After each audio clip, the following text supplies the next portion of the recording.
Bertemu lagi dengan Bapak Anak Agung Rahmayun dalam pelajaran seni budaya di kelas 11. Baik, sebelumnya Bapak haturkan panganjali umat. Om Swastiastu. Bagaimana kabarnya anak-anak setelah mengikuti kegiatan daring selama ini? Iya, baik. Semoga semua senantiasa dalam keadaan sehat walafiat. Sebelum kita memulai kegiatan pembelajaran pada pagi hari ini, mari kita awali dengan berdoa. Berdoa menurut agama dan kepercayaan masing-masing. Berdoa dimulai. Berdoa.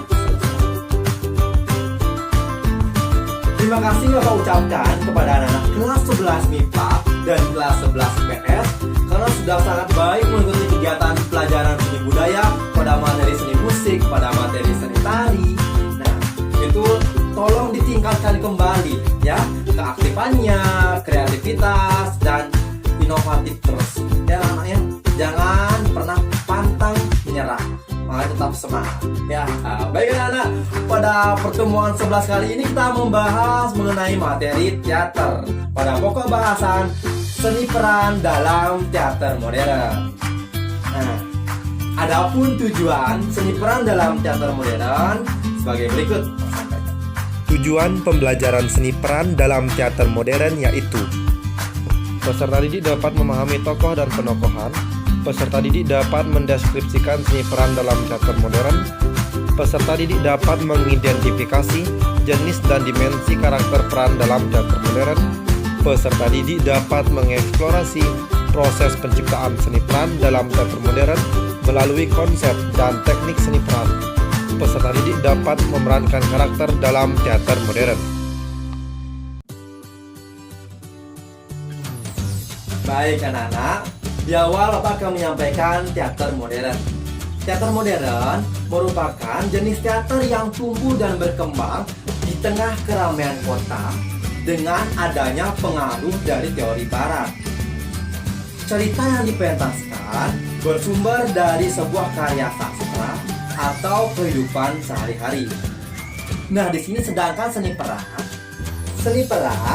peran merupakan cabang dari ilmu seni yang mempelajari secara khusus teknik menciptakan dan memainkan peran, atau istilah lain disebut dengan berakting di atas panggung maupun dalam sebuah film. Berdasarkan materi pementasannya, jenis teater dapat dikelompokkan sebagai 1. Teater boneka. Sudah ada sejak zaman India kuno, Mesir kuno, dan Yunani kuno. Sering digunakan untuk menceritakan legenda atau kisah-kisah religius. Contohnya, boneka tangan yang dimainkan dengan cara dipakai di tangan, seperti memakai kaos tangan, boneka tongkat yang dimainkan dengan digerakkan menggunakan tongkat, dan boneka tali atau marionette yang dimainkan dengan cara menggerakkan kayu silang tempat tali boneka diikatkan. Contohnya sebagai berikut. Gambar ini merupakan cara memainkan boneka tali atau marionette yang merupakan bagian dari teater boneka.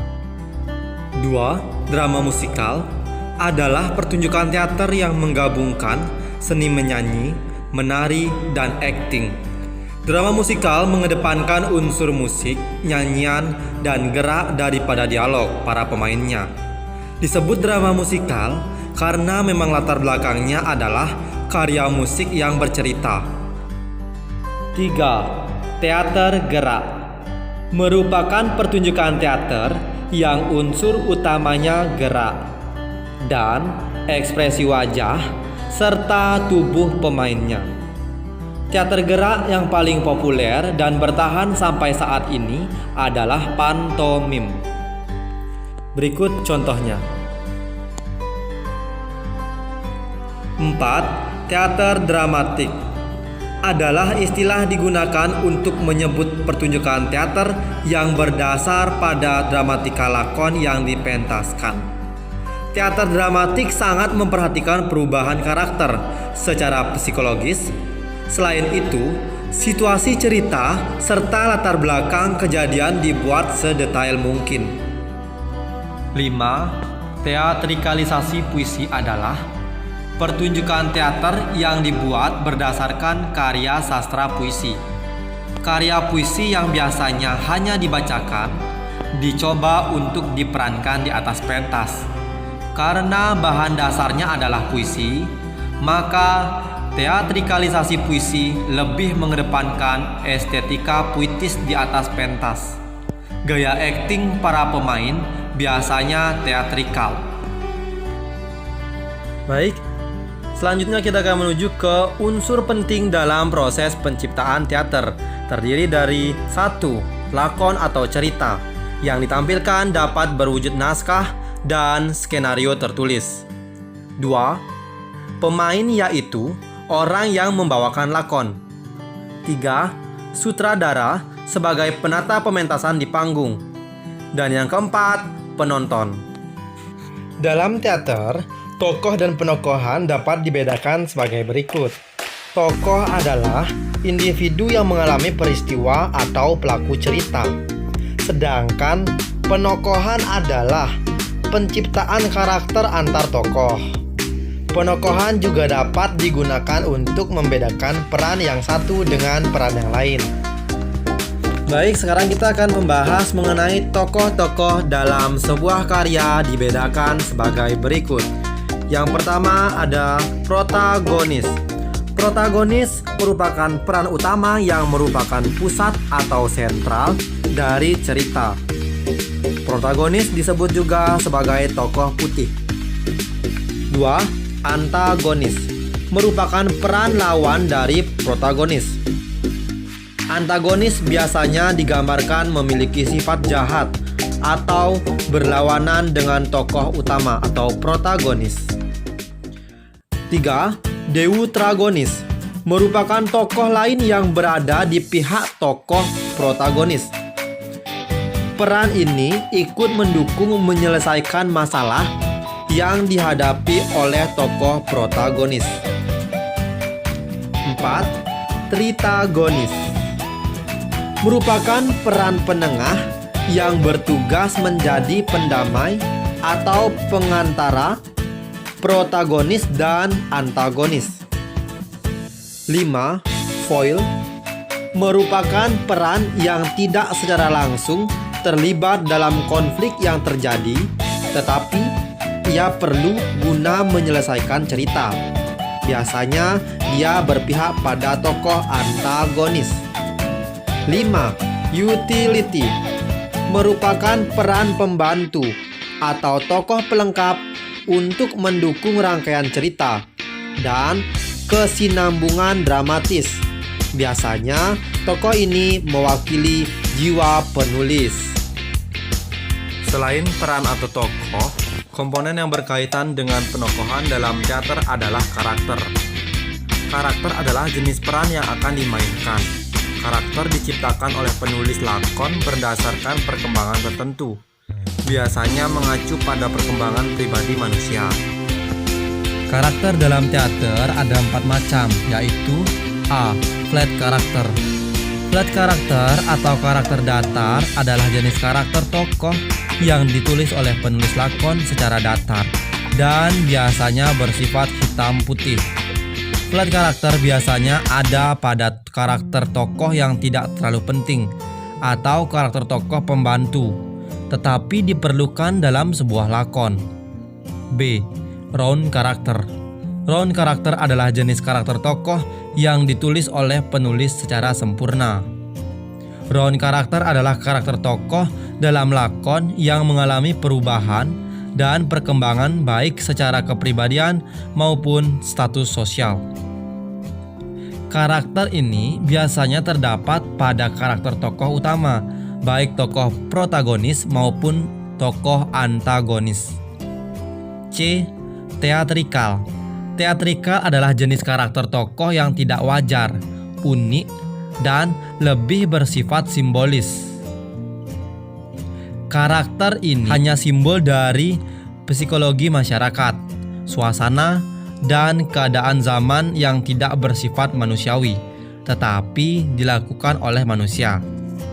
D. Karikatural. Karikatural adalah karakter tokoh yang tidak wajar dan cenderung menyindir. Karakter ini sengaja diciptakan oleh penulis lakon sebagai penyeimbang antara kesedihan dan kelucuan, serta antara ketegangan dan keriangan suasana. Sifat karikatural ini dapat berupa dialog-dialog yang diucapkan oleh karakter tokoh atau berupa tingkah laku, bahkan perpaduan antara ucapan dan tingkah laku. Selanjutnya, kita akan membahas mengenai dimensi karakter, di mana terdapat 3 dimensi yang menyertai karakter tokoh, yaitu A. Dimensi fisiologis. Dimensi fisiologis adalah dimensi karakter berdasarkan ciri-ciri badaniah seorang tokoh, seperti usia, jenis kelamin, keadaan fisik, dan ciri-ciri muka. B. Dimensi sosiologis. Dimensi sosiologis adalah dimensi karakter berdasarkan latar belakang sosial kemasyarakatan yang meliputi status sosial, pekerjaan, jabatan, pendidikan, pandangan hidup, ideologi, agama, aktivitas sosial, organisasi, hobi, suku, ras, dan keturunan. C. Dimensi psikologis. Dimensi psikologis adalah dimensi karakter berdasarkan latar belakang kejiwaan yang dimiliki oleh seorang tokoh, seperti tentang mentalitas, temperamen, kecerdasan intelektual, dan kecerdasan emosional. Berikut konsep dan teknik seni peran. Dalam konsep teknik peran terdapat metode Stanislavski dalam berakting yang diungkapkan oleh Richard Boleslavski. Terdiri dari 1. Melatih konsentrasi, 2. Mendalami emosi, 3. Berlaku teateris, 4. Membangun watak, 5. Melakukan observasi, dan 6. Mengatur irama. Baik, bagaimana anak-anak setelah mengikuti kegiatan pembelajaran pada pagi hari ini? Dapat disimak ya. Dan anak-anak harus tetap semangat untuk berkarya, berkreativitas, inovatif, dan kreatif ya. Karena setiap perjalanan pasti akan ada cobaan. Jika anak-anak ingin sukses, sukses itu butuh perjuangan. Dan ingat selalu disertai dengan berdoa. Baik anak-anak, untuk pagi hari ini dapat Bapak simpulkan kegiatannya terdiri dari pengertian teater modern, pengertian seni peran, tokoh dan penokohan, jenis teater, karakter, jenis karakter, dimensi karakter, konsep, dan teknik seni peran. Baik anak-anak, demikian untuk pembelajaran pagi hari ini yang dapat Bapak sampaikan. Karena tadi kita awali dengan doa, mari kita akhiri dengan berdoa menurut agama dan kepercayaan masing-masing. Berdoa dimulai. Berdoa selesai. Terima kasih Bapak ucapkan kepada anak kelas 11 MIPA dan kelas 11 IPS karena sudah mengikuti kegiatan pembelajaran pada pagi hari ini. Baik, akhir kata Bapak tutup dengan Parama Santi. Om Santi Santi Santi Om. Hare Krishna Jaya.